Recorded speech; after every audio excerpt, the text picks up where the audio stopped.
साल बाद पल्ली पार भेज दिया जाएगा।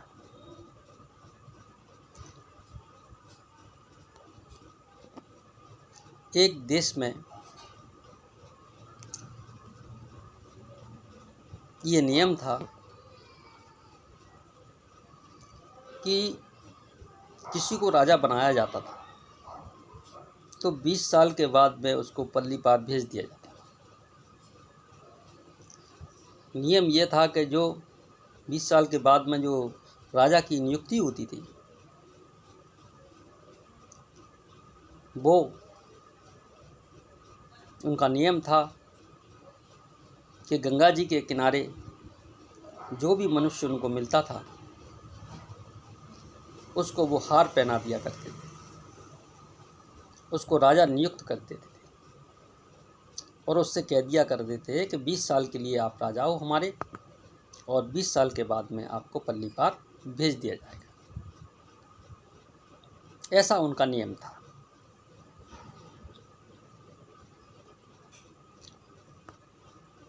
तो वो लोग आए, सभी सैनिक, और ये एक साधु था जो गंगा जी के किनारे सुबह अपने उठ के और नहा रहा था। तो सैनिक ने आए और उनके गले में माला डाल दी। साधु बोला कि भाई मेरे गले में माला क्यों डाल रहे हो, कि आप हमारे राजा हो गए, आप आराम से रहना और 20 साल बाद आपको पल्ली पार भेज दिया जाएगा। बोला कि भाई मैं साधु हूँ, मुझे राजा नहीं बनना है, मैं तो भगवान का भजन करने वाला व्यक्ति हूँ और भगवान का भजन करने के लिए मैं आया हूँ। कि नहीं नहीं, ये हमारा नियम है और आज से आप हमारे राजा हुए, आप 20 साल आराम से राजा बन के रहो और जो भी पूजा पाठ अगर आपको करना है, भजन करना है भगवान का, तो आराम से वहाँ रहिए और अपना भजन करिए। तो वो राजी हो गया और उसको राजा बना दिया। अब राजा बन गया तो जो भी ऑर्डर को उसका हुआ करता था सब लोग मानते थे, पर उसके दिमाग में ये बात थी कि भाई ये लोग कह रहे थे कि 20 साल के बाद में तुझे पल्ली पार भेज दिया जाएगा, ऐसा पल्ली पार क्या है, पहले तो ये देखना चाहिए। तो उसने अपने मंत्रियों को बुलाया, बोला कि भाई आप लोग कह रहे थे कि 20 साल बाद आपको पल्ली पार भेज दिया जाएगा, तो सबसे पहले तो मुझे ये दिखाओ कि पल्ली पार में है क्या, मुझे घुमा के लाओ, मुझे दिखा के लाओ। भाई मैं राजा हूँ, मैं आपको ऑर्डर करता हूँ, तो आप मुझे पल्ली पार दिखा के लाइए। तो ठीक है सर। तो उनको राजा को मंत्री लोग सेना के साथ गए और उनको पल्ली पार दिखाया।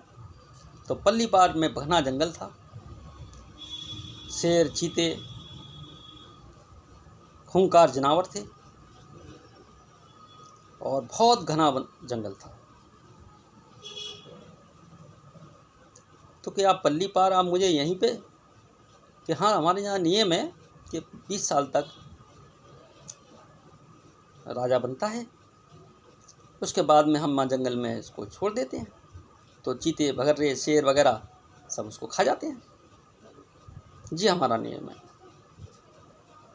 अब उस महात्मा जी को, उस राजा को रात को नींद नहीं आई, यानी कि ये क्या उसने किया, तो क्या करना चाहिए, कैसे निकलना चाहिए। तो बड़े सोच में पड़ गया। तो उसने कहा कि कुछ ना कुछ ऐसा उपाय किया जाए कि भाई हम राजा हैं, हम तो कुछ भी कर सकते हैं, वो 20 साल तक तो रहेंगे और 20 साल तक ऐसा कुछ करते हैं, उस जंगल में वहीं एक महल बनाते हैं, बढ़िया पॉइंट बनाते हैं। तो उस महात्मा जी,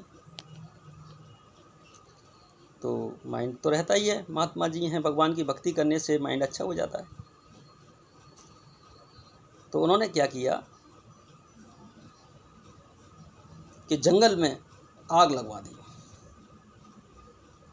उसने ऑर्डर दिया कि इस जंगल में आग लगा दी जाए और सफाई की जाए, साफ सुथरा पूरा जंगल को साफ सुथरा कर दिया। तो जंगल में आग लगाई, जो खूंखार जानवर थे तो सब भाग गए।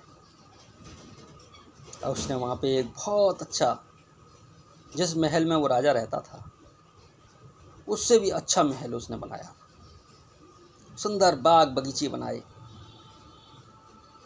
अच्छा महल बनाया। और जब तक वो राजा वहाँ रहा, जब तक उस महल के अंदर काम चलता रहा, कुछ ना कुछ काम चलता रहा, तो 20 साल के अंदर उसने इतना अच्छा महल बना दिया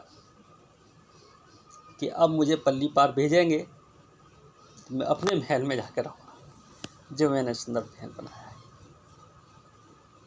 तो दोस्तों, ऐसे ही भगवान ने हमको यहाँ भेजा है, इस संसार में आपको भेजा है, सबको भेजा है। तो एक समय के लिए आपको भेजा है, उसमें 20 साल भी हो सकते हैं, 50 साल भी हो सकते हैं और 100 साल भी हो सकते हैं। 100 साल के बाद में फिर वो हमको पल्ली पार भेज देगा और वहाँ फिर खूंखार जानवर हैं, काल है, वो हमको खा जाता है। तो समझदार आदमी वही होता है, वो साधु थे और समझदार थे।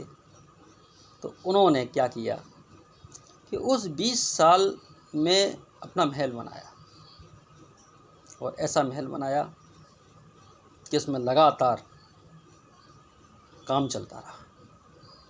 20 साल लगातार काम चलता रहा और उसके बाद में ऐसा महल बन के तैयार हुआ, ऐसा महल बन के तैयार हुआ कि जिस महल में वो रहता था उससे भी सुंदर और अच्छा महल उसने बनाया। तो ऐसे ही प्रभु, ऐसे ही दोस्तों, कि हम इस संसार में रह रहे हैं, इस संसार में रहते हुए अगर हम भगवान का भजन करते हैं तो हमारा एक महल बन के तैयार हो रहा होता है। और इस संसार में रहते हुए और ईश्वर की भक्ति करते हैं, रातों दिन अपनी भक्ति में लगे रहते हैं, तो हमारा वो महल बन के तैयार हो जाता है। और ऐसा महल बन के तैयार हो जाता है कि जिस संसार में हम रह रहे हैं, यहाँ रह रहे हैं, उससे भी अच्छा एक सुंदर मरने के बाद में वो महल हमको प्राप्त होता है, जो लोग भक्ति करते हैं। और जो लोग भक्ति नहीं करते हैं तो उसको काल खा जाता है। तो इस कथा से आपको ये सारांश है कि आप भगवान की भक्ति करें और सतलोक को प्राप्त करें। सच्ची भक्ति करता है आदमी तो सतलोक को प्राप्त होता है, सतलोक जाता है।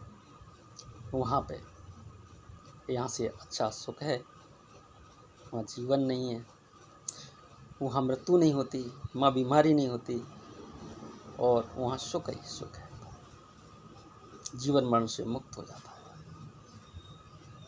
84 के चक्कर में नहीं पड़ता है, क्योंकि उसने ज़िंदगी में मेहनत की होती है, उस महल के लिए काम किया, तभी उसको उसकी प्राप्ति हुई। जय जय गुरु महाराज की।